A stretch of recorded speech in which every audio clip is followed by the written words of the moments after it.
Gold and diamonds తరుగు తక్కువ బంగారం ఎక్కువ విజయవాడ బెంగళూరు మరియు వైజాగ్ బ్రాంచ్లలో. ప్రస్తుతం నాతో పాటు ఉన్నారు Omega founder and chairman surgical oncologist Mohan Vamsi garu. 33+ years ఈ ఫీల్డ్ లో ఎక్స్పీరియన్స్ మీకు యాజ్ ఎ సర్జికల్ ఆంకాలజిస్ట్ గా డెఫినెట్ గా ఉంటుంది. తెలియని స్ట్రెస్ ఉంటుంది, ప్రెషర్ ఉంటుంది. మొన్న ఒకటి జరిగింది, ఒక లేడీ 81 year old లేడీ చక్కగా సర్జరీ అయిపోయింది, 5 days అయిపోయింది, రూమ్ షిఫ్ట్ చేసాం, రేపు ఎల్లుండి డిశ్చార్జ్ చేద్దాం అనుకుంటున్నాం. సడన్లీ వారికి వచ్చింది. క్యాన్సర్ ఒకరి నుంచి ఇంకొకరికి సంక్రమించే అవకాశం ఉందా సార్? లేదండి, అంటువ్యాధి కాదు. అంటువ్యాధి కాదు, వంశపారంపర్యం కాదు. డై చేసే బార్బర్స్ ఉంటారు, రోజుకు ఒక 20 మందికి డై చేస్తున్నాడు అనుకోండి, అతనికి వచ్చే అవకాశాలు ఎక్కువ. కానీ మీలాంటి డాక్టర్స్ ఎంతమంది మొత్తుకొని చెప్పినా కానీ లైఫ్ స్టైల్ చేంజ్ అయితే అవ్వట్లేదు సార్. ఇవన్నీ క్యాన్సర్ ఇన్సిడెంట్స్ ర్యాపిడ్ గా పెరిగిపోతుంది. కారణం ఏంటి? ఇదిగో మీరు చూపించింది. కానీ భరించలేనంత ఖర్చు కదా సార్ కాన్సెప్ట్ ట్రీట్మెంట్ కి. గుడ్ క్వశ్చన్ అండి, గుడ్ క్వశ్చన్. ఇప్పుడు శ్రీ డాక్టర్ రాజశేఖర రెడ్డి గారు అప్పుడు ఆరోగ్యశ్రీ అనే స్కీమ్ పెట్టారు. ఫస్ట్ థింగ్ ఆయన కవర్ చేసింది cancer, cardiac problems, kidney problems. ఈ మూడే అప్పుడు ఆయన చెప్పారు. ఈ 3 కనుక వచ్చినట్టయితే ఒక కుటుంబం సర్వనాశనం అయిపోతుంది. ఈ 3టిని కవర్ చేయాలని వారు చెప్పారు అప్పుడు. సో అది సక్సెసివ్ గవర్నమెంట్స్ కంటిన్యూ చేస్తున్నాయి. ఎంత ఉంటుంది సార్ ఒక పెట్ స్కాన్? మంచి డిజిటల్ పెట్స్ కానీ 18 crores అండి. 18 crores, అవునండి. ఏ జబ్బన రావడానికి కారణం ఇదే, మానసిక ఒత్తిడి. ఇప్పుడు కంపెనీస్ లో ఏదో ఒకటి ఎక్కువైపోయింది. మన మీద కన్నా పక్కనోడి మీద ఎక్కువ కాన్సన్ట్రేషన్ పెట్టి వాళ్ళ లైఫ్ ని ఎలా బదనం చేద్దాం, వాడిని ఎలా కంపెనీ నుంచి బయటికి పంపించేద్దాం, అనేక రకాల ఒత్తిళ్లకు లోనవుతుంది. పాలు తాగాలంటే భయంగా ఉంది. చాలా రోజులుగా ఒక ఫ్రెండ్ నాకు ఒక అమ్మాయి చెప్పింది, వాళ్ళు ఎలా తీస్తారో తెలుసా నీకు పాలు అని అడిగింది. తెలియదన్న. అంటే మెషిన్స్ పెట్టేస్తారు, ఆ మెషిన్స్ ఏం చేస్తాయి, పిండేస్తుంటాయి. వాటితో పాటు బ్లడ్ వస్తుంటుంది, పుళ్ళు పడతాయి, చీమ్ పడుతుంది. పొద్దున్నే మళ్ళీ ఫిక్స్ చేస్తాడు, పిండేస్తాడు. సార్ మనం సూర్యాస్తమయం లోపల భోజనం చేసేసి చక్కగా 8-9 పడుకొని పొద్దున్నే కనుక 5-6 కనుక లేచినట్టయితే మీకు ఏ జబ్బు రాదండి. Plant based protein is the best protein. White maida, white sugar, white salt, white light అన్ని కూడా dangerous. Hi, hello, welcome to Suman TV. నేను మీ రోషన్. సో ప్రస్తుతం నాతో పాటు ఉన్నారు Omega founder and chairman surgical oncologist Mohan Vamsi garu. Mohan Vamsi గారు నమస్తే. నమస్కారం అండి. ఎన్ని ఇయర్స్ అయిపోయినా కానీ మీరు మాత్రం అలానే ఉంటారు సార్. చాలా యంగ్ కనిపిస్తారు. పేషెంట్స్ నాకు తెలిసినంత వరకు మీతో పాటు ఎక్కువ ఇయర్స్ ట్రావెల్ చేస్తూ ఉంటారు కదా. క్యాన్సర్ అంటే ఏదో ఒక 3 months, 4 months, 1 year ట్రీట్మెంట్ తీసుకుంటే ఒంట్లో నుంచి వెళ్ళిపోయేది కాదు. ఎన్నో ఇయర్స్ మీతో ట్రావెల్ చేసిన వాళ్ళు కూడా బయట కూడా డిస్కస్ చేస్తున్నారు, ఆయన ఏంటి అలానే ఉన్నారు, ఎవరండి అని అడుగుతుంటే అదేనండి మోహన్ వంశీ గారు అని. ఏంటి ఫస్ట్ సీక్రెట్ ఏంటి అసలుకి? I don't have any mental tensions. చాలా కంఫర్టబుల్గా పనిచేస్తుంటాను. Okay. I love what I do. Okay. మనకి బర్న్అవుట్ అవుతామన్న ఇది లేదు. I love what I do. Morning rounds చేయటం, ఓపీ చూడటం, I love that. Okay. I love operating. I love even now I operate 4 to 5 hours a day. But I love what I do అనే వాళ్ళు కూడా చాలా మంది ఉన్నారు, కానీ వాళ్ళు కొంచెం ప్రెషర్, స్ట్రెస్ ఇవన్నీ తీసుకుంటారు. వై? బికాస్ ఇప్పుడు మీరు దాదాపు 40,000 సర్జరీస్ చేశారు. 33+ years ఈ ఫీల్డ్లో ఎక్స్పీరియన్స్ మీకు యాజ్ ఎ సర్జికల్ ఆంకాలజిస్ట్గా. డెఫినెట్గా ఉంటుంది. తెలియని స్ట్రెస్ ఉంటుంది, ప్రెషర్ ఉంటుంది, డిప్రెషన్ ఉంటుంది. సమ్ టైమ్స్ డిప్రెషన్ ఉంటుందండి. ఎంతో కష్టపడి ఆపరేట్ చేస్తాము, ఏదో కాంప్లికేషన్ వస్తుంది, హార్ట్ అటాక్ వస్తుంది. చాలా ఆబ్వియస్గా మనం ఒక 8 hours కష్టపడి ఆపరేట్ చేసినాక 5 days తర్వాత పేషెంట్ రికవర్ అయిపోతాడు అనుకున్న సందర్భంలో మొన్న ఒకటి జరిగింది, ఒక lady 81 year old lady. Okay. చక్కగా సర్జరీ అయిపోయింది, 5 days అయిపోయింది, రూమ్ షిఫ్ట్ చేసాం, రేపు ఎల్లుండి డిశ్చార్జ్ చేద్దాం అనుకుంటున్నాం. ఓకే. సడన్లీ వారికి హార్ట్ అటాక్ వచ్చింది. అయ్యో. సడన్గా she went into cardiac failure, resuscitate చేయాల్సి వచ్చింది. She survived. ఆ 3 రోజులు కొంచెం మాకు కూడా టెన్షన్గా ఉంటుంది. ఓకే. పేషెంట్స్ కూడా ఉంటుంది. వాళ్ళు ఆబ్వియస్లీ వాళ్ళు చాలా టెన్షన్ ఫీల్ అవుతుంటారు. ఎందుకు వచ్చింది డాక్టర్ గారు అంటారు. వాళ్ళకి అర్థం అవుతుంది, మనం we did our best. 8 years we did our best. Surgery చేయాలి, తప్పదు. సర్జరీ చేయకపోతే లైఫ్కే రిస్క్. వాళ్ళు అర్థం చేసుకుంటారు. ముందే చెప్తాం ఇవన్నీ. అయినప్పటికీ సో జనరల్గా ఇలాంటి కొంచెం మానసిక ఆందోళన కలిగించినా మిగతావేమీ నన్ను డిస్టర్బ్ చేయవు. ఓకే. మీరు చెప్పినట్టుగా ఒక డాక్టర్గా మీరు ఒక మాట అన్నారు, 81 year old ఉమెన్కి ఆపరేషన్ అయిపోయిన తర్వాత చిన్న కార్డియాక్ అటాక్, చిన్నది కాదు నిజంగా చనిపోయి ఉంటే చాలా కష్టం కష్టం అనిపించింది. అనిపిస్తుంది. 33 సంవత్సరాల ఎక్స్పీరియన్స్ ఉండి 40,000 సర్జరీలు చేసి ఎన్నో వేల పేషెంట్లు చూసి అంటే సక్సెస్ ట్రాక్ అనేది ఎంత బాగా డిస్కస్ చేసుకుంటారో ఇది కూడా ఎక్కువ మీకు వస్తుంది మైండ్లోకి, పేషెంట్స్కి రాదు, అవునండి. మాకు రాదు. కానీ చాలా భర్జన పడతాం కదా సార్ మైండ్లో ఒక పేషెంట్ ఖచ్చితంగా. ప్రాణం కోల్పోయినప్పుడు. డెఫినెట్గా అండి, క్యాన్సర్ పేషెంట్స్ డెఫినెట్గా. ఒక ఇంట్రెస్టింగ్ అండ్ ఇంపార్టెంట్ విషయం ఏంటంటే అండి, మామూలుగా క్యాన్సర్ పేషెంట్స్కి for unknown reasons Hmm. Heart attack వచ్చే అవకాశాలు, Okay. బ్రెయిన్ స్ట్రోక్ వచ్చే అవకాశాలు, Hmm. కాళ్లలో రక్తం గడ్డగట్టే అవకాశాలు, తద్వారా పల్మనరీ ఎంబాలిజం అంటారు, వెరీ ఫేటల్ కండిషన్, ఓకే, ఇవి వచ్చే అవకాశాలు చాలా ఎక్కువ. ఎందుకు సార్? అది క్యాన్సర్ అనేది ఒక చిన్న ఇది కాదండి. ఇప్పుడు చేతి వేలి యొక్క చివరన ఒక చిన్న క్యాన్సర్ వచ్చినా ఇట్ సెక్రెట్స్ సెవరల్ ఫ్యాక్టర్స్, అంటే చాలా రకరకాల సబ్స్టెన్సెస్ని ఉత్పత్తి చేస్తుంది అది క్యాన్సర్. Hmm. ఉత్పత్తి చేసి మన బ్రెయిన్లో ఉన్న హైపోథెలమస్ దగ్గర కూడా యాక్ట్ చేసి ఆకలిని తగ్గించేస్తాయి, Hmm. అనేక రకరకాల ప్రాబ్లమ్స్ కలగజేస్తాయి. ఓకే. క్యాన్సర్ అంటే ఒక చిన్న ట్యూమర్ కాదు, చిన్న ట్యూమర్ ఏళ్ళు కట్ చేస్తాం క్యూర్ అయిపోయిందని కాదు అది. Hmm. అది రకరకాల సబ్స్టెన్స్ని సెక్రెట్ చేస్తుంది, బాడీ అంతా ప్రవహిస్తుంది, ఆ క్యాన్సర్ కణాలు బాడీ అంతా వెళ్ళిపోతాయి, రక్తనాళాల ద్వారా లింఫ్ నాళాల ద్వారా పాకుతూనే ఉంటాయి. ఓకే. క్యాన్సర్ అంటేనే పాకే గుణం. ఓకే. క్యాన్సరు అప్రతిహితంగా పెరగటంతో పాటు పాకుతూ ఉంటుంది. క్యాన్సర్కి న్యూట్రిషన్ ఎక్కడి నుంచి వస్తుందో తెలుసా మీకు? Hmm. మన బాడీలోంచి తీసుకుంటుంది, పేషెంట్ యొక్క బాడీలోంచి న్యూట్రిషన్ తీసుకుంటుంది. ఓకే. పేషెంట్ బాడీలోని న్యూట్రిషన్ తనకి రావాలంటే ఏం కావాలి? రక్తనాళాలు కావాలి, రక్త ప్రసారం కావాలి. సో అదేం చేస్తుంది? రక్తనాళాలని ప్రొడ్యూస్ చేసే పదార్థాలని స్టిమ్యులేట్ చేస్తుంది. ఓకే. సో కొత్త రక్తనాళాలు ప్రారంభమవుతాయి క్యాన్సర్లో. Hmm. Hmm. తద్వారా ఎక్కువ రక్తము పేషెంట్లోంచి క్యాన్సర్కి వెళ్తుంది. ఓకే. తద్వారా అందులో ఉన్న న్యూట్రియంట్స్ అంతా క్యాన్సర్ సంగ్రహించేస్తుంది అనమాట, ఓకే. ఓకే. దానికి కావాల్సిన ఫుడ్. తను తీసేసుకుంటుంది. ఓకే. అదే రక్తనాళాల ద్వారా తిరిగి శరీరంలో ఇతర భాగాలకు పాకిపోతుంది. చూడండి. So that's very smart tumour. Cancer is much smarter than scientist. Okay. మనం ఎన్నో రకరకాల మెడిసిన్స్ కనుక్కుంటున్నాం, వాటిని ఎలా ఓవర్కమ్ చేయాలని ఆ క్యాన్సర్ కణాలు ఆలోచిస్తూ ఉంటాయి. అవును. They very smart. సో కానీ ఇప్పుడు సైన్స్ అంతా కూడా, రీసెర్చ్ అంతా కూడా దీని మీద జరుగుతుందండి. ఆ రక్తనాళాల ప్రొడక్షన్ని ఆపేస్తే వాస్కులర్ ఎండోథీలియల్ గ్రోత్ ఫ్యాక్టర్ అంటారు. అవును. ఆ వాస్కులర్ రక్తనాళాన్ని పెంచే పదార్థాన్ని, దాన్ని బ్లాక్ చేస్తే క్యాన్సర్కి రక్త ప్రసారం ఆగిపోతుంది, తద్వారా తనకి న్యూట్రిషన్ తగ్గిపోతుంది, పాకే గుణం తగ్గిపోతుంది. దీని మీద చాలా రీసెర్చ్ జరుగుతుంది. పాసిబుల్ అవుతుందా సార్? అవుతుంది. ఇప్పుడు Okay, ఆల్రెడీ వచ్చేసింది ఒక మెడిసిన్, ఎంతో అందుబాటులో ఉంది, చాలా కాలంగా అందుబాటులో ఉంది. ఓకే. అన్ని రకాల అడ్వాన్స్డ్ క్యాన్సర్లో ఇప్పుడు అది వాడటం జరుగుతుంది. ఇప్పుడు అది వచ్చేస్తే ప్రపంచం అంతా క్యాన్సర్ రావటమే అంటే మానేస్తుంది. ఇంకా చెప్పాను కదా, cancer is much smarter than scientist. అది ఇంకొంచెం ఎక్స్ట్రా డెవలప్ చేస్తూనే ఉంటుంది. ఓకే. సో అంటే రీసెర్చ్ ఈజ్ అండర్వే అండి. క్యాన్సర్ రకరకాలుగా క్యాన్సర్ని కంటైన్ చేయడానికి సైంటిస్టులు వర్క్ చేస్తున్నారు. ఓకే. ఒకటి, మన బాడీలో మనందరికీ తెలుసు అబౌట్ 22,000 ప్రోటాన్ కోడింగ్ జీన్స్ ఉంటాయని. మన జెనోమిక్ మ్యాపింగ్ జరిగిపోయింది. ఆ జెనోమిక్ మ్యాపింగ్లో అబౌట్ ఆ 22,000 ప్రోటాన్ కోడింగ్ జీన్స్లో సైంటిస్టులు ఒక 500 to 600 ఆంకోజీన్స్, అంటే క్యాన్సర్ కారక జన్యువులను ఐడెంటిఫై చేశారు.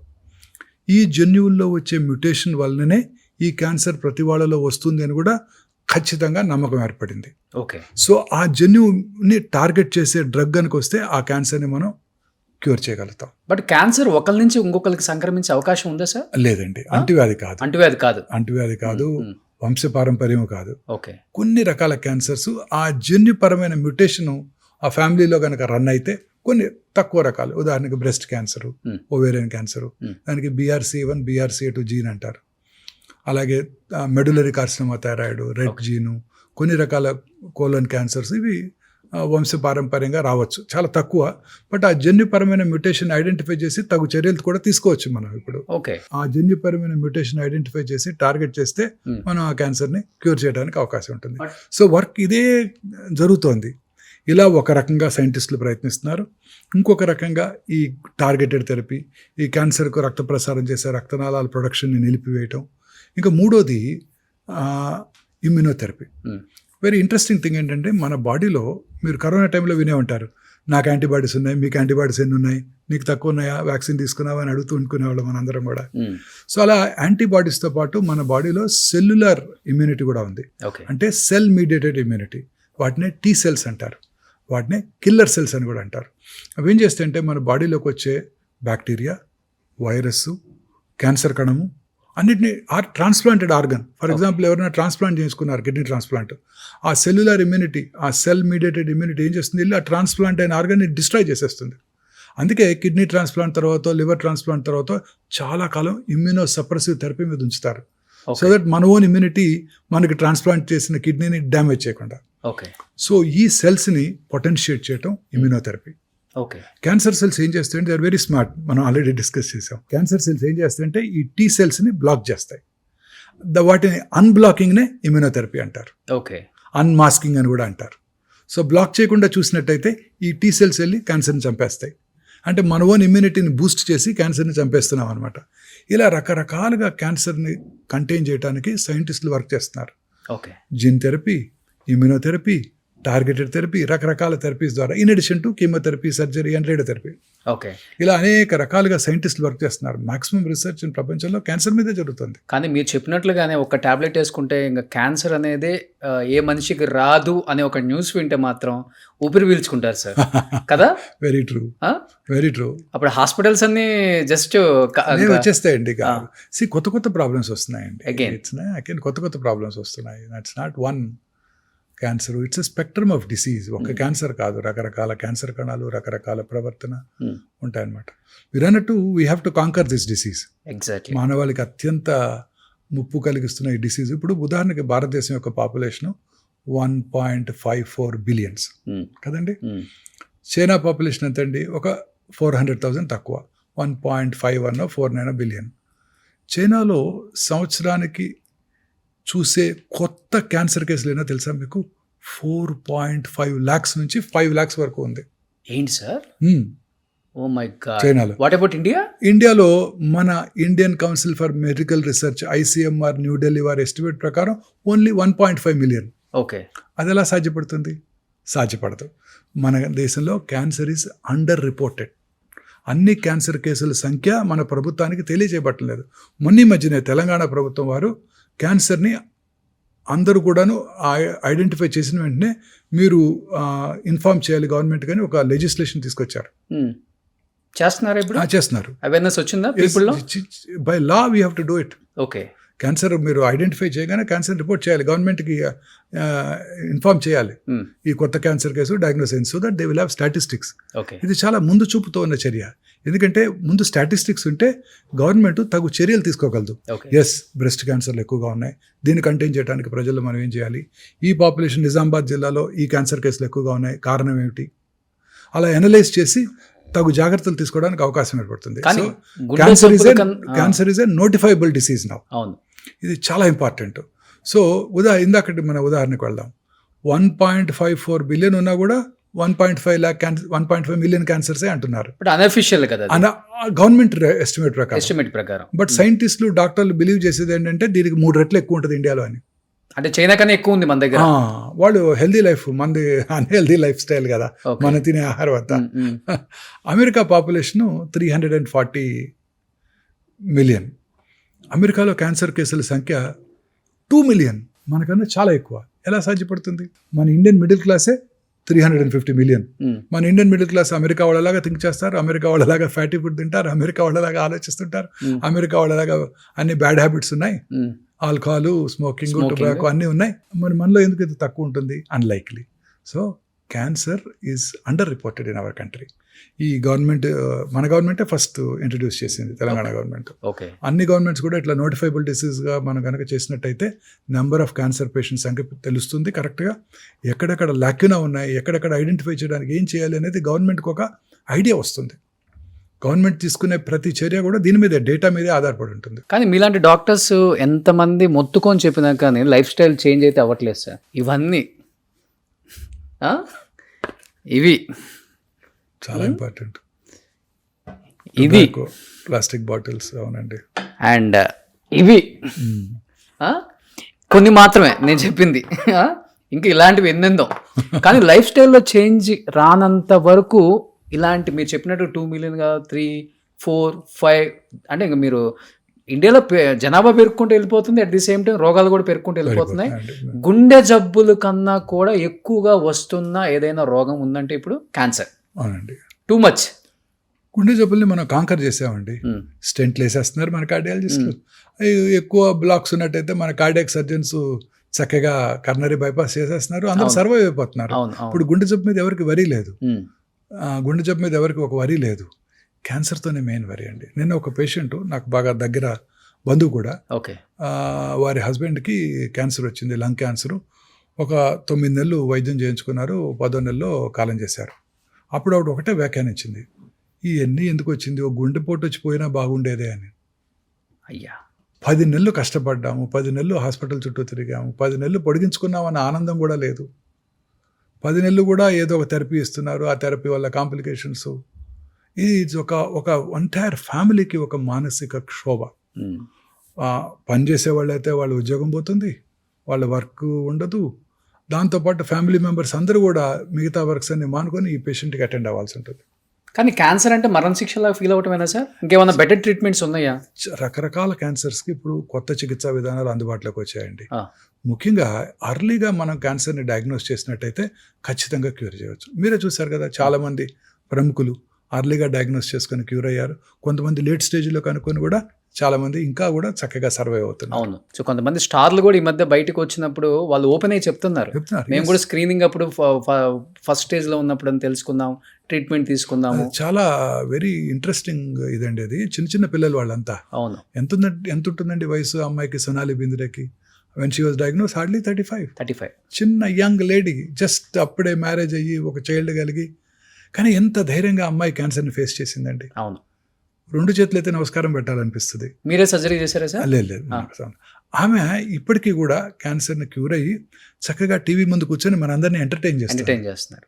ఎంత ధైర్యం ఉండాలండి. ఆమె కాదు, మనీషా కొయిరాలా, చాలామంది మన సామాన్య ప్రజల క్యాన్సర్ వచ్చింది, నాకు జుట్టు ఊడిపోద్దా, మా పక్కింటాలో తెలుస్తుంది, మా ఎదురింటాలో తెలుస్తుంది, మా అబ్బాయికి తెలుస్తుంది, మా అబ్బాయి అమెరికాలో ఉన్నాడు, వాడు బాధపడతాడు, ఇట్లా రకరకాలుగా ఫీల్ అవుతుంటారు. బట్ ఎంత పర్సెంటేజ్ ఆఫ్ రేషియో ఉంది సార్? అంటే మీరు అన్నారు కదా, ఒక సోనాలి బింద్రే గారిని, ఒక మనీషా కొయిరాలా గారిని ఎగ్జాంపుల్గా తీసుకున్నారు. డెఫినెట్గా అంటే వాళ్ళు ఎన్ని కోట్లైనా కానీ మేము భరిస్తాం, ప్రాబ్లం ఏం లేదు. అవసరమైతే ఇప్పుడు ఏమైందంటే సార్, ఇంతకు ముందు క్యాన్సర్ వచ్చింది అంటే బెటర్ ట్రీట్మెంట్ కోసం విదేశాలకు వెళ్ళిపోయేవాళ్ళు. ఇప్పుడు అలాంటి విదేశాల్లో దొరికే ట్రీట్మెంట్ మన ఇండియాలో, మన హైదరాబాద్లో కూడా ఉంది కదా. అవునండి, హైదరాబాద్లో అందుబాటులో ఉంది, మన కరీంనగర్లో అందుబాటులో ఉంది, గుడివాడలో కూడా అందుబాటులో ఉంది. ఇప్పుడు అన్ని రకాల మందులు భారతదేశంలో మనకి అన్ని చక్కగా అన్ని అందుబాటులో ఉన్నాయి. ఓకే. అన్ని కొన్ని రకాల మెడిసిన్స్, ఉదాహరణకి పేటెంటెడ్ మాలిక్యూల్స్, అంటే ఈ మధ్య కనుగొనబడినవి. మన గవర్నమెంట్, ఇండియన్ యూనియన్, మనం we are signatory to the GATT treaty. అంటే ఏంటంటే international intellectual property rights. So ఒక మెడిసిన్ కొత్తగా కనుగొనబడింది అనుకోండి, అది మన దేశంలో తయారు చేయలేము 10 ఏళ్ల పాటో 15 ఏళ్ల పాటో, వాళ్ళ పేటెంట్ లాస్ ఉన్నంత వరకు. సో అప్పటి వరకు ఆ మెడిసిన్ కొంచెం ఎక్స్పెన్సివ్గా ఉంటుంది. ఎందుకంటే వాళ్ళు ఇన్నోవేటర్ మాలిక్యూల్ వాళ్ళు యూకే నుంచో, యూఎస్ నుంచో, స్విట్జర్లాండ్ నుంచో ఇంపోర్ట్ చేసుకొని మన దేశంలో అమ్ముతుంటారు. సో వాళ్ళ ప్రైస్ని వాళ్ళు పెట్టుకోగలరు, ఎందుకంటే they spend a lot of money, huge money, billions of dollars on research చేసి, క్లినికల్ ట్రయల్స్ చేసి, ఆ మందు మన దగ్గరికి తీసుకొచ్చి అది యూస్ఫుల్గా ఉండేటట్టు చేయడానికి కొన్ని వందల కోట్ల రూపాయలు ఖర్చు పెట్టారు. సో అందుకని పేటెంట్ లాస్ అని ఉన్నాయి. ఆ పేటెంట్ లాస్ ఎక్స్పైర్ అయ్యే వరకు ఆ మెడిసిన్ మనం తయారు చేయకూడదు. అప్పటి వరకు ఆ మెడిసిన్ కొంచెం ఎక్స్పెన్సివ్గా ఉంటుంది ఇండియాలో. కానీ భరించలేనంత ఖర్చు కదా సార్ కాన్సెప్ట్ ట్రీట్మెంట్కి. మరి మిడిల్ క్లాస్ వాళ్ళు, అబవ్ మిడిల్ క్లాస్ వాళ్ళు కూడా తట్టుకోలేని రేంజ్కి వెళ్ళిపోయింది కదా. అలాంటి మాలిక్యూల్సే ఎక్స్పెన్సివ్, మిగతావన్నీ తక్కువ ఖర్చులో జరుగుతున్నాయి. తక్కువ ఖర్చు అంటే మిగతా వాళ్ళు కూడా 2-3 ఎకరాలు అమ్ముకుంటే కానీ క్యాన్సర్ని జయించే వాళ్ళు ఎంతమంది ఉన్నారు? గుడ్ క్వశ్చన్ అండి, గుడ్ క్వశ్చన్. ఇప్పుడు భారతదేశంలో ముఖ్యంగా way back in 2004 Shri doctor Rajasekhara Reddy garu అప్పుడు ఆరోగ్యశ్రీ అనే స్కీమ్ పెట్టారు. ఫస్ట్ థింగ్ ఆయన కవర్ చేసింది క్యాన్సరే. Okay. Cancer, cardiac problems, kidney problems, ఈ 3 అప్పుడు ఆయన అప్పుడు చెప్పారు. ఈ 3 కనుక వచ్చినట్టయితే ఒక కుటుంబం సర్వనాశనం అయిపోతుంది, ఈ 3టిని కవర్ చేయాలని వారు చెప్పారు అప్పుడు. సో అది సక్సెసివ్ గవర్నమెంట్స్ కంటిన్యూ చేస్తున్నాయి. ఇప్పుడు మనకి ఇక్కడ తెలంగాణలోను, ఆంధ్రాలో కూడా ఆరోగ్యశ్రీ, అలాగే central government scheme Ayushman Bharat, ఇది కూడా మన ఆరోగ్యశ్రీ నుంచే అది డిరైవ్ అయింది. ఫస్ట్ ఆయనే ఆ బ్రెయిన్ వేవ్ వచ్చింది ఆయనకే, రాజశేఖర రెడ్డి గారికి. ఇలా చేయవచ్చు అనే ఒక బ్రెయిన్ వేవ్ వచ్చింది ఆయనకే. అద్భుతమైన డాక్టర్ ఆయన. సో రోజు ఆయన చూస్తూ ఉన్నారంట. అప్పుడు ఒక సీనియర్ ఐఏఎస్ ఆఫీసర్ చెప్పారు నాకు, ఆయన ఆ ఆఫీసర్ గారిని రోజు రమ్మన్నారంట ఆయనతో పాటు. దేనికి? ఆయన పొద్దున్న 6 గంటలకల్లా చక్కగా స్నానం చేసి పంచె కట్టుకొని రెడీ అయిపోయి ప్రజల దగ్గర నుంచి విజ్ఞప్తులు స్వీకరిస్తారంట. ఆయన 100 మంది వచ్చి విజ్ఞప్తులు ఇస్తారంట. ఒక ఐఏఎస్ ఆఫీసర్ గారిని కూడా రమ్మన్నారంట, ఆయన కూడా వచ్చారంట. 6 రోజులు ఆయనతో పాటు వచ్చి విజ్ఞప్తులు స్వీకరించేదాకా ఆయనతో ఉండి ఆయన ఆ ఇంట్లోకి వెళ్ళిపోయేవారు, ఈయన ఆఫీస్కి వెళ్ళిపోయేవారు. 6వ రోజు ఆయన అడిగారంట, ఎందుకు నన్ను పిలుస్తున్నారు మీరని. ఆయన అప్పుడు మీరేం అబ్జర్వ్ చేశారు ఈ విజ్ఞప్తుల దగ్గర అంటే 99 మంది ఎవరు కూడా మా ఊరికి రోడ్డు వేయించమనో, నాకు ఎలక్ట్రిసిటీ ఇప్పించమనో, మా అబ్బాయికి జాబ్ ఇప్పించమనో అడగట్లేదు. అందులో 99 మంది 100కి ఒకటే అడుగుతున్నారు, ఇదిగో మా తండ్రి గారికి కరోనరీ ఆర్టరీ డిసీజ్ వచ్చింది, సహాయం చేయండి. ఇదిగో మా అక్కగారికి క్యాన్సర్ వచ్చింది, సహాయం చేయండి. కిడ్నీ ఫెయిల్యూర్ అయింది, సహాయం చేయండి. ఇవే కారణాలు, ఈ 3. ఓకే. ఈ 3టిని మనం అడ్రస్ చేసామంటే మన చరిత్రలో నిలిచిపోతామని చెప్పాడంట ఆయన. Okay. He could address that. అది స్కీమ్. ఆ రోజుల్లో మన state government budget, combined state government budget 40,000 కోట్లు ఉన్నప్పుడు ఆయన 3,000 కోట్లు దీన్ని కేటాయించారు. అవును. కేటాయించి అందరికీ కూడా ఈ స్కీమ్ అందుబాటులోకి వచ్చారు.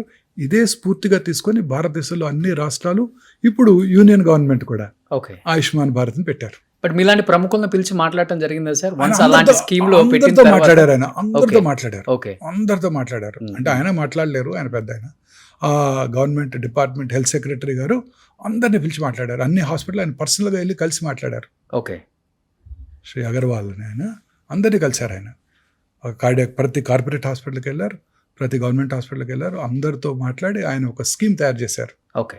కానీ మీ స్పెషాలిటీయే సర్జికల్ ఆంకాలజీ. కానీ తప్పదు, ప్రతి ఒక్కళ్ళు వచ్చిన వాళ్ళకి మీకు క్యాన్సర్ ఉంది అని చెప్పడం చాలా చాలా కష్టం సార్. ఒక మనిషికి ఎంత కష్టం అంటే అది ఇంకా భరించలేం. అతనే బరస్ట్ అయిపోతాడు, ఫ్యామిలీ మొత్తం బయట కూర్చొని బరస్ట్ షార్ట్ అయిపోతాడు. అయిపోతుంది. You're right. అలా డైలీ చెప్తారు కదా, చెప్పినప్పుడు మీ ఫీలింగ్ ఏంటి? జనరల్గా ఇప్పుడు ఏంటంటే ప్రజల్లో చాలా అవగాహన వచ్చేసింది. నా దగ్గరకు రాకముందే వాళ్ళు జనరల్ ఫిజిషియన్ దగ్గరకో, వారి సొంత ఫ్యామిలీ ఫిజిషియన్ దగ్గరకో వెళ్తున్నారు. అక్కడ డయాగ్నోస్ చేయబడుతుంది, వాళ్ళు దాంతోనే నా దగ్గరకు వస్తారు. ఓకే. మీరు అనేది చాలా కరెక్ట్.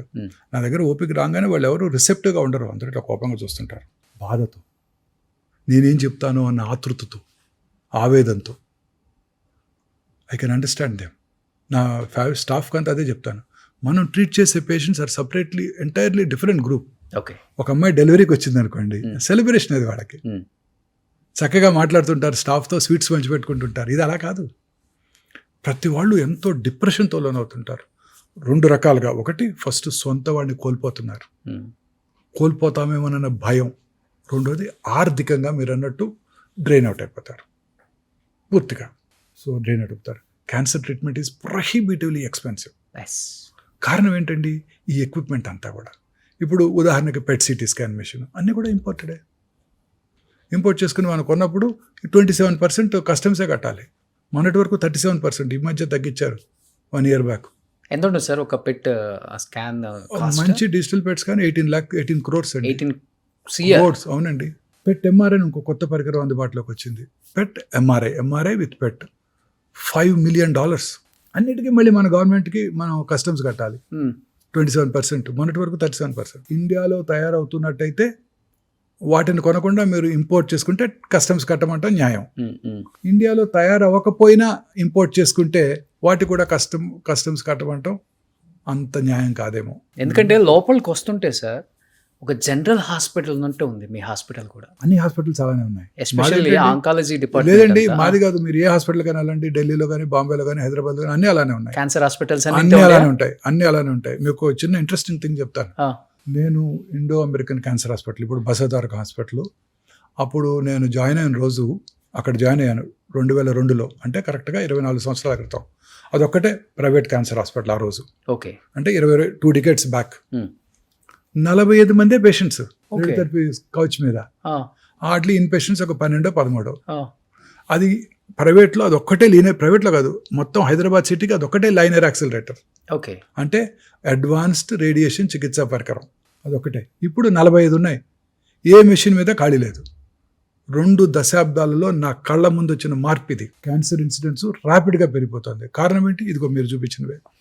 లైఫ్ స్టైల్, తీసుకునే డయట్, లైఫ్ స్టైలు, మానసిక సంఘర్షణ, ఆందోళన, ప్రశాంతత లేకపోవటం. ఒకసారి క్లుప్తంగా చెప్పగలరా సార్? లైఫ్ స్టైల్ అన్నారు కాబట్టి డెఫినెట్గా ఈ పాడ్కాస్ట్ కొన్ని కోట్ల మంది చూస్తారు ఈరోజు.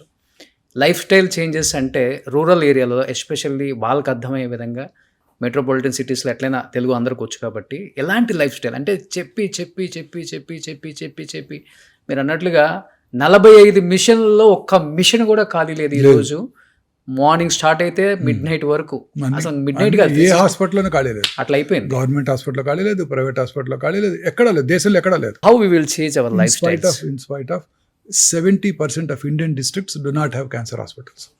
ఒక సౌత్ ఇండియాలోనేనండి క్యాన్సర్ హాస్పిటల్స్ ఎక్కువగా ఉంది, అన్ని చోట్ల ఈవెన్గా ఉంది. మీరు నార్త్కి వెళ్తే ఒక్కటి కూడా లేదు. ఉదాహరణకి మధ్యప్రదేశ్లో మహాకౌశల్ ఏరియా నుండి 18 డిస్ట్రిక్ట్స్ ఒక్కటే క్యాన్సర్ హాస్పిటల్, జబల్పూర్లో. అవును, అన్ని చోట్ల అంతేనండి, చాలా తక్కువ నార్త్ ఇండియాలో. ఇప్పుడిప్పుడే కొత్త కొత్త క్యాన్సర్ హాస్పిటల్ అక్కడ కూడా గవర్నమెంట్ చూస్తుంది. And last year union government కూడా మిసెస్ సీతారామన్ గారు వారి బడ్జెట్లో 300 అవుట్ పేషెంట్ క్యాన్సర్ చికిత్సా కేంద్రాలను ఏర్పాటు చేయాలని ప్రతిపాదించారు. ఓకే, స్టేట్ గవర్నమెంట్స్ అన్నీ కూడా మోటివేట్ చేయాలి ఈ క్యాన్సర్ చికిత్సా కేంద్రాలను ఏర్పాటు చేయడానికని. సో బేసిక్గా రెగ్యులర్ లైఫ్ స్టైల్లో ఎలాంటి చేంజెస్ ఉంటే దీన్ని అసలు మనం అరికట్టచ్చు సార్? సార్, నా ఉద్దేశంలో మోస్ట్ ఇంపార్టెంట్ మనం తీసుకునే ఆహారం, ఓకే, మనం ఎక్స్పోజ్ అయ్యే ఎన్విరాన్మెంట్. ఓకే, ఉదాహరణకు మీరు అన్నారే గ్రామీణ ప్రాంతాల్లో మన ప్రజలు ఎలాంటి లైఫ్ స్టైల్ ఉంచుకోవాలి, అర్బన్ ఏరియాలో ఎలా ఉండాలి అనేది. గ్రామీణ ప్రాంతాల్లో ఇప్పటికీ కూడా క్యాన్సర్ ఇన్సిడెన్స్ చాలా తక్కువగా ఉందండి. అర్బన్ ఏరియాస్తో పోల్చినట్టయితే మన భారతదేశంలోని గ్రామీణ ప్రాంతాల్లో కొత్త క్యాన్సర్ కేసుల సంఖ్య పెద్దగా పెరగలేదు. అర్బన్ ఏరియాస్లో మాత్రం ర్యాపిడ్గా పెరిగిపోయింది. అంటే ఈ అర్బనైజేషన్ అనేది ఒక ముఖ్యమైన లైఫ్ స్టైల్ చేంజ్. మనం తీసుకునే ఆహారం, processed foods, red meat, frozen meat. మీరు చూస్తున్నారు కదా రోజు FSSAI ఏదో అంటారు, వాళ్ళు సర్వే చేస్తే అన్ని చోట్ల కూడా కల్తీ కలిగినవే ఉంటున్నాయి. రకరకాల క్రిమిసంహారక మందులు వాడుతున్నారు, రకరకాల ఫెర్టిలైజర్స్ వాడుతున్నారు, రకరకాల కలర్స్ వాడుతున్నారు. మీరు ఇప్పుడు ఆ చికెన్ మంచూరియా అన్నింటినీ కర్ణాటకలో బ్యాన్ చేశారు. అవునండి, బ్యాన్ చేశారు. మనం వాడే ఆఖరికి మనం తినే పీచు మిఠాయికి వేసే రంగుతో సహా, చిన్నప్పుడు తిన్నారు కదా స్కూల్ దగ్గర పీచు మిఠాయి, ఆ పీచు మిఠాయికి వేసే రంగుతో సహా అనేక రకరకాల ఆహార పదార్థాలని మనం ఇప్పుడు ఉదాహరణకి మన మ్యాంగోస్ని ప్రపంచంలో ఎవరు తీసుకోవట్లా. మన మ్యాంగోసే 70% రకరకాల మ్యాంగో పేర్లున్నా మీరు ఒక్కటి తెలుసుకోవాల్సింది ఏంటంటే 70% ఆఫ్ ఎక్స్పోర్ట్ చేసే మ్యాంగోస్ ఓన్లీ ఆంధ్రప్రదేశ్ నుంచే జరుగుతుంది ఇప్పటికీ కూడా.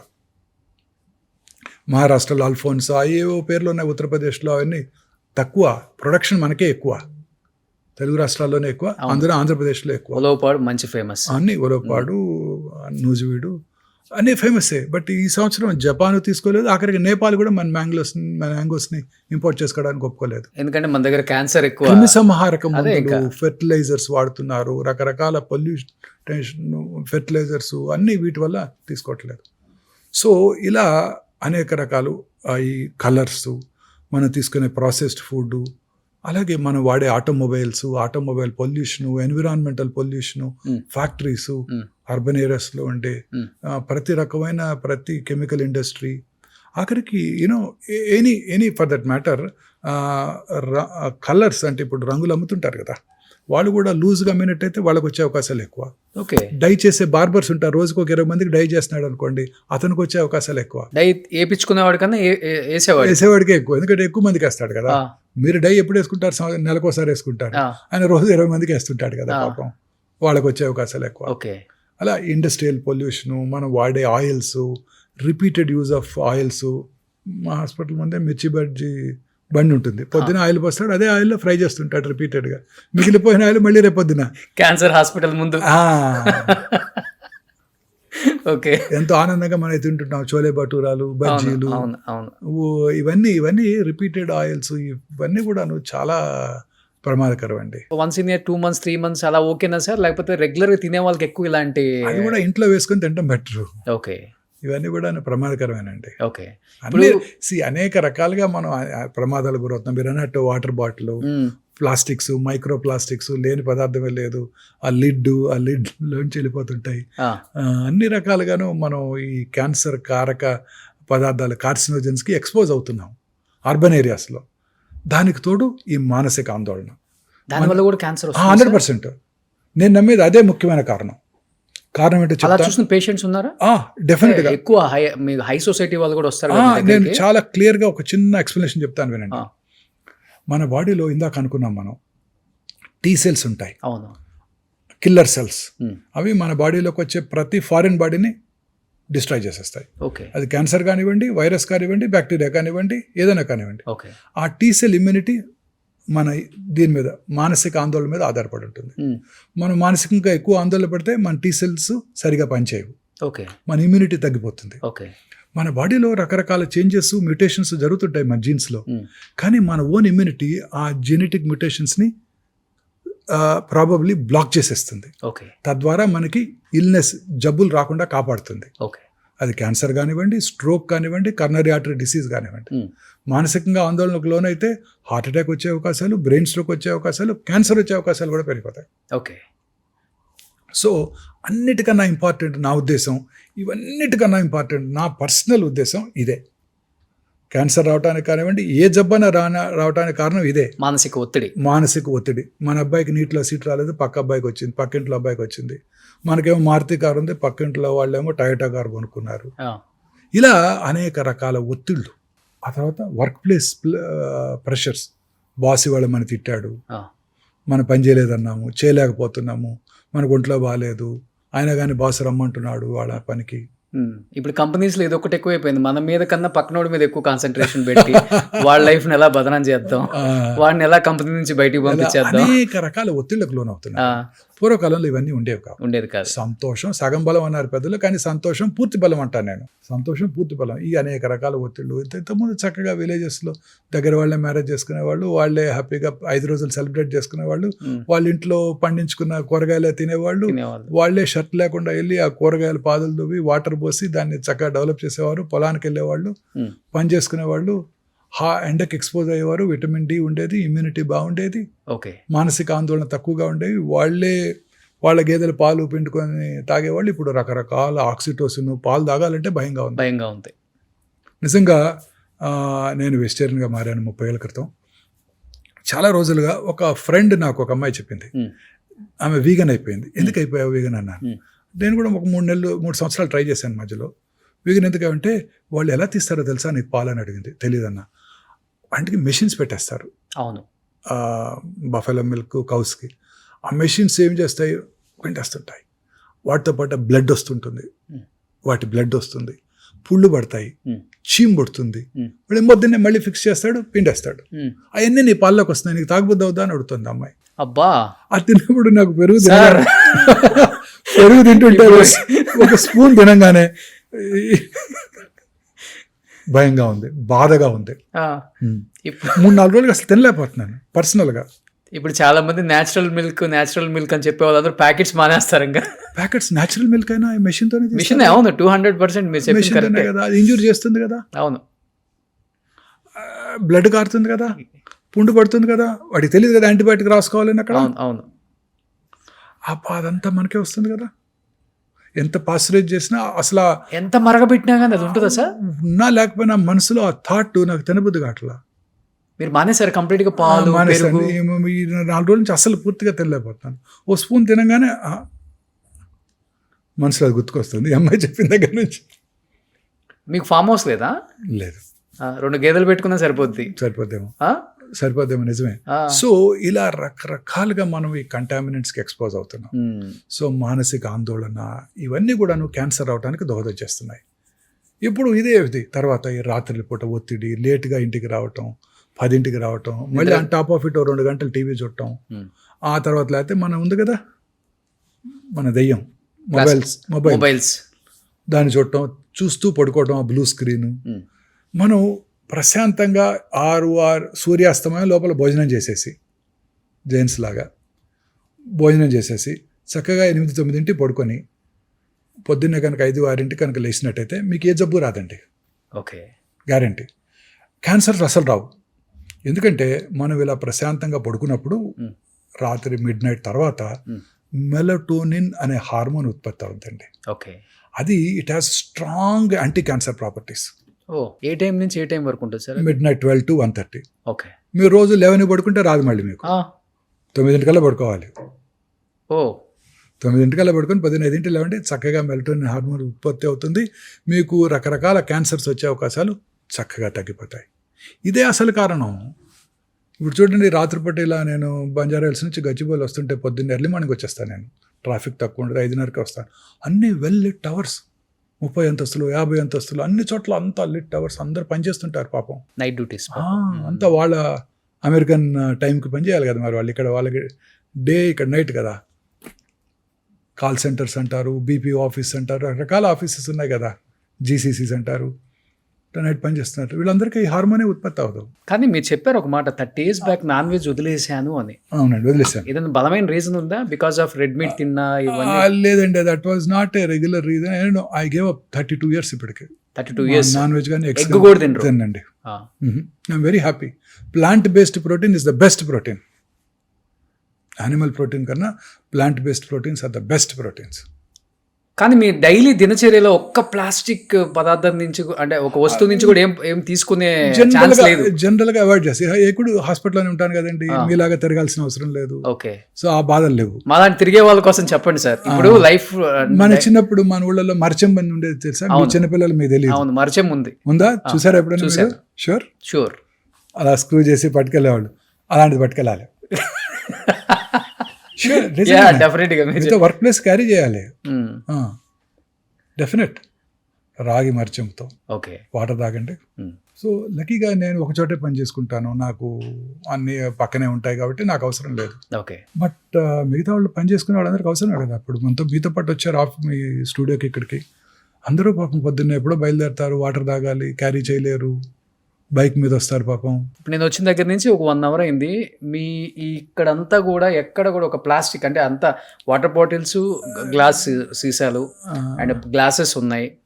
బ్లాక్ కాఫీ ఇచ్చారు, అది కూడా ఏదో some different type of. True. ఇప్పుడు హాస్పిటల్ క్యాంటీన్లో అంటే మనం మేనేజ్ చేయట్లేదు, ఎవరో చేస్తున్నారు. బట్ ఇప్పుడే కొన్ని ఇవాళే అనుకున్నాను, చాలా బాగున్నాయి. ప్లాస్టిక్ ప్లేట్స్ కూడా తీసేస్తున్నాం మీకు తొందరలో. కాస్ట్ పెరిగిపోతుంది, బట్ తప్పట్లేదు. కానీ మీరు ఫస్ట్ ఒకటి చెప్పారు సార్, డెఫినెట్గా లైఫ్ స్టైల్ అనేది చేంజ్ చేసుకోవాలి regarding the food style. But మీరు చెప్పినట్లుగానే ఇప్పుడున్న మీరు లైఫ్ స్టైల్ అంటే ఈ హైటెక్ సిటీ గచ్చిబౌలిలో ఉన్న కంపెనీస్ పిల్లలు టైంకి ఫుడ్ తినకపోతే గ్యాస్ట్రిక్ ఇష్యూస్ వస్తాయి, ఏదో ఉంటుంది కదా. బట్ డెఫినెట్గా తినాలి ఏదో ఒకటి. బట్ వాడే కంటైనర్స్ ఉంటాయి కదా, అవి నిజంగా అన్ని చోట్ల కూడా ప్లాస్టిక్ యూజ్ చేస్తారు. మా అబ్బాయి రోజు తెప్పిస్తాడు స్విగ్గీ నుంచి, జొమాటో నుంచి. మీ అబ్బాయి? అన్నీ ఉంటాయి, బ్లాక్ ప్లాస్టిక్ ఉంటాయి. వాళ్ళు వినరు కదా అన్నమాట. దానివల్ల ఎంత పర్సెంటేజ్ ఉంటుంది? డెఫినెట్ గా హాట్ ఫుడ్ అంతా దాంట్లో పెట్టినప్పుడు దాన్నే మైక్రోవేవ్ లో పెట్టి వేడి చేస్తుంటారు. మీకు 10 నిమిషాల్లో సర్వ్ చేయాలి, 10 నిమిషాల్లో తెచ్చివ్వాలి, 8 నిమిషాల్లో వచ్చేయాలి. కాకపోతే మళ్ళీ మీరు ఫైన్ వేస్తారు వాళ్ళకి. అవన్నీ కార్సినోజెన్సే. మీరు తినే పిజ్జాలు, బర్గర్స్, సమోసాలు అన్ని కార్సినోజెన్సే. మీరు తినే ఆయిల్, ఆ మైదా, చాలాసార్లు చెప్పాను మీకు ఇంతకుముందు 2-3 ఏళ్ళు అని చెప్పి. White maida, refined flour, white sugar, white salt, white light, అన్నీ కూడా డేంజరస్ ఏనండి. వైట్ లైట్ కూడా, వైట్ రైస్, అన్నీ డేంజరస్ ఏనండి. ఈ ముఖ్యంగా ప్రతి స్వీట్, మన సౌత్ ఇండియన్ స్వీట్ కానివ్వండి, నార్త్ ఇండియన్ స్వీట్ కానివ్వండి, చాలా తక్కువ 1-2 రకాలు తప్ప అన్ని మైదాతోనే చేస్తారు. ప్రతి పేస్ట్రీ మైదాతోనే చేస్తారు. ప్రతి బేకరీ ఐటమ్ మైదాతో చేస్తారు. ఆ బిస్కెట్స్ అండి, మీరు తినే కరాచీ బిస్కెట్స్ కానివ్వండి, చాలా హై హీట్లో దాన్ని వేడి చేసి ప్యూర్ షుగర్ మనకు వచ్చేస్తుంది. అవి డేంజరస్. ప్యూర్ రోగం మన ఒంట్లో పంపించేస్తున్నారు కార్సినోజన్స్ అన్నిటిని. కానీ ఇప్పుడు విలేజెస్ లో ఇవన్నీ లేవు లక్కీగా. ఈ పేస్ట్రీలు, పిజ్జాలు, బర్గర్లు ఇవన్నీ లేవు, అదృష్టవంతులు. సో ఇప్పుడు వాటర్ బాటిల్స్ కార్లో పెడతాం కదా సార్, కారు ఒక 1 hour బయట ఎండకుంటుంది, మనం లోపలికి వచ్చి షూట్ చేస్తున్నాం అంటే, లేకపోతే ఆఫీస్కి వెళ్ళి వస్తున్నాం.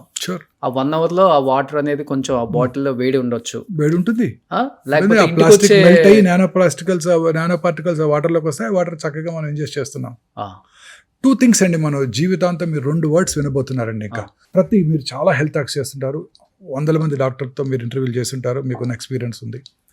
ప్రతి డాక్టర్ ఇక మీ ఫ్యూచర్లో 2 words వాడబోతారండి. ఒకటి ఇన్ఫ్లమేషన్, దానికి తెలుగు వర్డ్ కరెక్ట్గా లేదు, దానికి తెలుగే మనమే చేసి వాపు అంటున్నాం, కానీ దానికి తెలుగు వర్డ్ కరెక్ట్గా లేదు.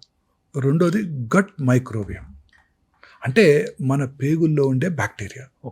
మన పేగుల్లో ఉండే బ్యాక్టీరియా కనుక సక్రమంగా ఉన్నట్టయితే మనకి అన్ని రకాల జబ్బులు వచ్చే అవకాశాలు తగ్గిపోతాయి. బ్రెయిన్ స్ట్రోక్ రాదు, కర్నరీ ఆర్టరీ డిసీజ్ రాదు, ఆర్థరైటిస్ రాదు, రొమటాయిడ్ ప్రాబ్లమ్స్ రావు, క్యాన్సర్ కూడా రాదు. అంతటికి ఇదే కారణం, మన తినేదే కారణం. రోజు ఇప్పుడు చాలా మంది ఎంఫసైజ్ చేస్తున్నారు ఫెర్మెంటెడ్ ఫుడ్స్. మన పాతకాలంలో మన పెద్దలంతా ఏం తినేవారు? Fermented foods. సమ్మర్ వచ్చిందంటే మా చిన్నప్పుడు మా అమ్మగారు కూడా రాత్రిపూట అన్నం తోడేసి పాలలో పొద్దున్నే ఉల్లిపాయ పెట్టి తినమనేవారు బ్రేక్ఫాస్ట్. ఉమ్. నేను హైదరాబాద్ వచ్చిన కొత్తలో ఎర్లీ మార్నింగ్ సర్జరీలు చేసేవాడిని. పొద్దున్న 5 గంటలకు ఏదో ఒక నర్సింగ్ హోమ్కి వెళ్ళి సర్జరీ చేసేవాడిని. రాత్రిపూట అన్నం తోడేసుకొని పొద్దున్నే దాన్ని క్యారీ చేసుకుని వెళ్ళిపోయేవాడిని. సర్జరీ అయ్యాక 7:30-8కి సర్జరీ అయ్యాక తినేసేసి 8కి మన వర్క్ ప్లేస్కి వెళ్ళిపోయేవాళ్ళం. మళ్ళీ వెనక్కి రాలేం కదా ఇంటికి. హైదరాబాద్లో ఎక్కడ రాగలం? ఓకే. సో మోహన్ వంశీ గారు మీరు చక్కగా సద్దన్నం అదే రాత్రి అన్నం తోడేసి పెట్టేది ఆవిడ. చక్కగా పాలేసి తోడేస్తే పొద్దున్నే పెరుగు అయిపోయేది. ఓ స్పూను కొంచెం లెమన్ పికిల్ వేసుకొని తినేవాళ్ళం. తమిళనాడులో ఇది వెరీ ఫేమస్, తైరు సాదం అంటాం. అక్కడ పెరిగా నేను 15 ఏళ్ళు. మీరు ఒకటి చెప్పారు, ఫస్ట్ లైఫ్ స్టైల్లో చేంజెస్, ఇంకొకటి ఫుడ్ డెఫినెట్ గా ప్లాస్టిక్ లో ఆపలేము. Gut microwave. రెండో వర్డ్ ఇన్ఫ్లమేషన్. ఇది రకరకాల ఇన్ఫ్లమేటరీ సబ్స్టెన్సెస్ చాలా. ఇప్పుడు మీరు నాకు గుర్తుంది, నా చిన్నప్పుడు నేను కూడా రిఫైన్డ్ ఆయిల్ తీసుకుంటే అందులో ఫ్యాట్ తక్కువ ఉంటుంది, ఆ రిఫైన్డ్ ఆయిల్ వాడితే మనం హెల్తీగా ఉంటాం, మన హార్ట్ బాగుంటుందని అనేక రకాల అడ్వర్టైజ్మెంట్స్ మన చిన్నప్పటి నుంచి చూస్తాం. మీ చిన్నప్పుడు కూడా చూసారు ఇవన్నీ టీవీలో రోజు. Sunflower oil, refined sunflower oil clear గా ఉంటుంది ఆయిల్ చూపించేవాళ్ళు. కానీ అవన్నీ కూడా ఇన్ఫ్లమేషన్ కలిగిస్తాయి. బట్ ఎలాంటి ఆయిల్స్ వాడితే మంచిది అంటారు? మన ఇప్పుడు చెప్తున్నారు కదా మన కార్డియాలజిస్ట్ గానుగ నూనె. ఓకే. ఇప్పుడు ఏమంటారు దాన్ని, అన్ని రకరకాల కోల్డ్ ప్రెస్డ్ ఆయిల్స్ అని అడ్వర్టైజ్మెంట్ చేస్తున్నారే గూగుల్లో రోజు. అది they don't cause inflammation. Inflammatory substances ప్రతి మనం తినే ఆహారం అంతా కూడా ఇన్ఫ్లమేషనే. నాకు ఇంకా గుర్తుంది, ఒక 10 ఏళ్ల క్రితం ఒక లెక్చర్కి వెళ్ళాను. నేను లెక్చర్ ఇవ్వడానికి వెళ్ళాను అమలాపురం. వెళ్తే అక్కడ ఒక పీడియాట్రిషియన్ ఆయిల్స్ గురించి ఆయన లెక్చర్ ఇస్తూ కెనాలో ఆయిల్ వాడండి అని చెప్పారు. ఓకే. అందులో అంతా కూడా omega-3 ఫ్యాటీ యాసిడ్స్ ఉంటాయి, they are very useful for you అన్నాడు. ఇంకొక 3 ఏళ్ళ తర్వాత చూస్తే canola oil is a poison అన్నారు. ఏంటంటే అది purely refined oil. Okay. Inflammation కలిగిస్తుంది. సో మనం ఎప్పుడైతే నేచర్తో ఫైట్ చేస్తున్నామో, నేచర్ ఏంటి చక్కగా మంచి ఆయిల్స్ ఇస్తుంది, మనం దాన్ని రిఫైన్ చేసి తీసుకుంటున్నాం, అది పాయిజన్. నేచర్తో ఫైట్ చేస్తున్నాం, మన బాడీని మనం ఫైట్ చేస్తాం నేచర్తో. పొద్దున్నే ఎండకి ఎక్స్పోజ్ అవ్వాలి, పొద్దున్నే లేవాలి. పొద్దున్నే 10 గంటల లేవటం కాదు, పొద్దున్నే లేవాలి. ఎర్లీ మార్నింగ్ 6 గంటలకు లేస్తాను సార్. నేను కరెక్ట్గా ఎవ్రీడే మార్నింగ్ 5కి లేస్తాను. 6 గంటలకు లేచి 7 కిలోమీటర్లు వాక్ చేస్తాను. వెరీ గుడ్, మంచిది. పొద్దున్న లేచి సూర్య నమస్కారాలు చేయండి. అలాంటి సూర్య నమస్కారాలు అంటే ఏమిటి? Exposing your self to sunlight. మన పెద్దలు ఏది చేసినా మన మంచి కోసమే చేశారు. గాయత్రి మంత్రం చదవమన్నారు పొద్దున్నే సూర్యుని చూస్తూ. ఎందుకు? అలా అన్న ఎక్స్పోజ్ అవుతామని. మంత్రం అనేది ఏది కాదు, అందులో మంత్రం అంతా కూడా ఇదే ఉంటుంది. ఆ మంత్రం యొక్క అర్థం కూడా అదే. బట్ బాడీ ఇచ్చే సిగ్నల్ ఏంటి సార్? క్యాన్సర్ వచ్చింది నీకు అనే దానికి సిగ్నల్ ఏమిస్తుంది అసలు బాడీ? బేసికలీ వచ్చిన లొకేషన్ బట్టి మారిపోతుంటుంది. ఉదాహరణ, కొన్ని రకాల క్యాన్సర్స్ సిమ్టమ్సే ఉండవు. Let's silent killers, ovarian cancer ఏమి సిమ్టమ్స్ ఉండవు. పొట్టలో పెరుగుతుంటుంది, సిమ్టమే కలగదు. బాగా ఉబ్బిపోయి వచ్చినాకే డాక్టర్ దగ్గరికి వస్తుంటారు. లావ్ అవుతున్నాను, కొంతమంది ఎక్సర్సైజ్ కూడా చేస్తుంటారు, పొట్ట పెరుగుతుందని, లోపల క్యాన్సర్ ఉందని తెలియదు. సో చాలా సార్లు ఇది ఎసిమ్టమాటిక్. కానీ మన బాడీలో ఎక్కడైనా మానని పుండు ఉందనుకోండి, నాలుగు మీద కానివ్వండి, ఎక్కడైనా ముక్కులో కానివ్వండి, ఎక్కడైనా కానీ మానని పుండు చిన్నదైనా ఏ పుండు వచ్చినా తగ్గిపోవాలి. కొన్నాళ్ళలో 5-6 రోజుల్లో తగ్గిపోవాలి. తగ్గకుండా అలానే పెరుగుతోంది, నొప్పి లేదు అంటే ప్రమాదకరం. పెరుగుతున్న గడ్డ ఎక్కడైనా కానీ, సాఫ్ట్ టిష్యూ ట్యూమరు పొట్ట ఇక్కడ కానీ, బ్రెస్ట్లో కానీ, ఎక్కడైనా కానీ పెరుగుతున్న గడ్డ క్రమం తప్పకుండా పెరుగుతోంది. సైజ్ అలానే ఉంటే డేంజర్ కాకపోవచ్చు. సో మీరు చెప్పినట్లుగా చిన్న చిన్న పుండు ఎక్కడన్నా ఉండి యాంటీబయోటిక్ వేసుకొని తగ్గితే ఓకే, తగ్గకపోయిందంటే డాక్టర్ దగ్గరికి వెళ్ళి చూపించుకోవాలి. ఓకే. సో ఇది సిగ్నల్. అలా రకరకాల క్యాన్సర్స్కి రకరకాల సింటమ్స్ ఉంటాయి. ఉదాహరణకి గ్యాస్ట్రిక్ క్యాన్సర్, తినబుద్ధి కాదు, డైనింగ్ టేబుల్ దగ్గరికి వెళ్తారు, వెనక్కి తిరిగి వస్తారు. రోజు పొద్దున్నే మీరు 4 ఇడ్లీలు తింటున్నారు, 2 ఇడ్లీలు తినగానే పొట్ట ఫుల్ అయినట్టు ఉంటుంది. అది అర్లీ గాస్ట్రిక్ క్యాన్సర్కి సిగ్నల్ కావచ్చు. ఓకే. బట్ సార్ ఇప్పుడు స్క్రీనింగ్ చాలా ఇంపార్టెంట్. ఏ ఏజ్లో స్క్రీనింగ్ చేయించుకుంటే మంచిది సార్? అండ్ ఆడవాళ్ళు చేయించుకోవాల్సిన టెస్ట్లు ఏంటి, మగవాళ్ళు చేయించుకోవాల్సిన క్యాన్సర్ టెస్ట్లు ఏంటి? అసలు క్వైట్ కాంట్రవర్షియల్ ఇది స్క్రీనింగ్ అనేది. స్క్రీనింగ్ వల్ల డెఫినెట్లీ బెనిఫిషియల్గా ఉంటుంది. ఉదాహరణకు మగవాళ్ళలో జనరల్గా 50 ఏళ్ళు వచ్చాక PSA అనే ఒక సింపుల్ బ్లడ్ టెస్ట్ చేయించుకుంటే మనం ప్రాస్టేట్ క్యాన్సర్ని గుర్తించగలుగుతాం. ఓకే. అంతే తప్ప మిగతా క్యాన్సర్స్ని గుర్తించడానికి మనకి మార్గాలు లేవు. మొన్న మధ్యనే మిస్టర్ బిల్ గేట్స్ మన జెరోదా CEO నిఖిల్ కామత్తో ఒక ఇంటర్వ్యూ చేశారు, పాడ్కాస్ట్ చేశారు. ఆయన నిఖిల్ కామత్ గారు ఎలాన్ మస్క్తో చేశారు, మిస్టర్ మోడీ గారితో కూడా చేశారు. చూశారు కదా. ఈ బిల్ గేట్స్ అని ఒక క్వశ్చన్ అడిగారు, మీ ఆరోగ్యాన్ని ఎలా కాపాడుకుంటావు, మా యంగ్ ఆంటర్ప్రినర్స్కి నువ్వేం సలహా ఇస్తావని. ఆయన ఒకటి చెప్పాడు, నేను రెగ్యులర్గా చెక్ చేసుకుంటాను, స్క్రీనింగ్ చేసుకుంటాను, దానివల్ల నష్టం లేదు. రెగ్యులర్గా వైటమిన్స్ తీసుకుంటాను, దానివల్ల కూడా డౌన్ సైడ్ లేదు అసలు.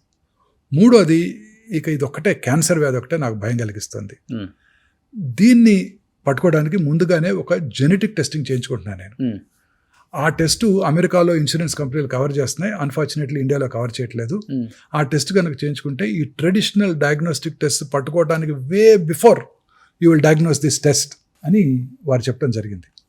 అది ఇప్పుడు హైదరాబాద్లో హెల్త్ సెంట్రిక్ అనే కంపెనీ ఉమ్.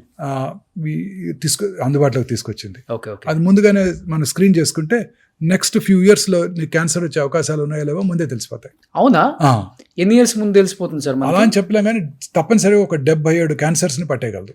ఎన్ని ఇయర్స్ అంటే ఇప్పుడు ఫర్ ఎగ్జాంపుల్ అది బాడీలో స్క్రీన్ చేసి 2-3 సంవత్సరాల్లో నీకు క్యాన్సర్ వస్తుందని చెప్పేయగలదు. అర్రే బెస్ట్ కదా అది. బెస్ట్.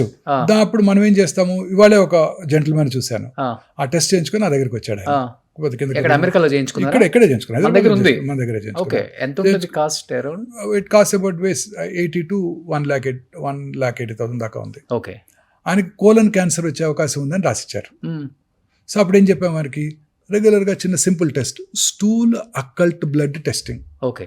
3 నెలలకు ఒకసారి బ్లడ్ టెస్ట్ స్టూల్ టెస్ట్ చేద్దాం. ఆ, తర్వాత ఒక మార్కర్ ఒకటి ఉంది, రఫ్ అంటే అందరికీ పెరగదు, సిఈ అనే ఒక మార్కరు. ఉమ్, ఉమ్, ఉమ్, ఇంకా మూడోది, చాలా రకాల కోలన్ క్యాన్సర్స్ ఉమ్, ఆస్ప్రిన్ వాడే వాళ్ళలో తక్కువ ఉంటుంది. ఉమ్, ఉమ్, ఉమ్. ఈకోస్ప్రిన్ అనే డ్రగ్ వాడతారు, వినారా? అవును సార్. Blood thinner. అవును సార్. నేను వాడతాను. ఆ, మా ఫాదర్కి వెరీ ఎర్లీ ఏజ్లో హార్ట్ అటాక్ వచ్చింది, అందుకని నా ఫిజిషియన్ నాకు 30 ఏళ్ల క్రితం అది వాడుకోమని చెప్పాడు. సో ఒక 75 mg వేసేసుకుంటారు రెగ్యులర్గా ఉమ్, రెగ్యులర్ వేసుకుంటారు. ఉమ్. సో ఆ ఆస్ప్రిన్ వాడే వాళ్ళలో కోలన్ క్యాన్సర్ వచ్చే అవకాశాలు తక్కువగా ఉంటాయి. ఓకే. సో అది వాడమని చెప్పాను ఆయనకి. ఉమ్, తర్వాత రెగ్యులర్గా ఈ యానిమల్ బేస్డ్ ప్రోటీన్స్, ఫ్యాట్ ఆపేసేయండి పూర్తిగా, ఆ. నాన్ వెజిటేరియన్ మానేయండి, ప్లాంట్ బేస్డ్ ప్రోటీన్కి మారిపోండి, Hmm. ఫైబర్ ఎక్కువగా తీసుకోండి, Hmm. మీ యొక్క మల విసర్జన అలవాట్లు ఏమైనా మార్పులు ఉంటే నా దగ్గరికి రండి Hmm. అని అన్ని రకాలుగా గైడెన్స్ ఇచ్చి పంపాను ఇవాళ మార్నింగే. ఓకే. 2 సంవత్సరాల తర్వాత మళ్ళీ పరీక్ష చేసుకోవాలి మేబీ. రెగ్యులర్గా చేసుకుంటే క్యాన్సర్ రావడానికి ముందుగా పట్టుకోవచ్చు, ముందుగా పట్టుకుంటే కోలన్ క్యాన్సర్ క్యూర్ అయిపోతుంది. But first stage second stage అయితే సేఫ్ అనా సార్? 100% సేఫ్. 100% సేఫ్. అంటే ఎన్ని ఇయర్స్ ఉంటుంది వాళ్ళకి? అంటే కోలన్ క్యాన్సర్ లో రకరకాలు ఉంటాయి. నార్మల్ లైఫ్ గడిపేస్తారు, regular life. Okay. Regular life గడిపేస్తారు. 3 ఏళ్ళకి ఒకసారి కొలనోస్కోపీ చేద్దామని చెప్పాను. ఒకవేళ ఫీకల్ అక్కల్ బ్లడ్ టెస్ట్ అంటే ఫీకల్ మ్యాటర్లో ఏదైనా బ్లడ్ కనుక కనిపించినట్టయితే ముందుగానే చేస్తాం కొలనోస్కోపీ.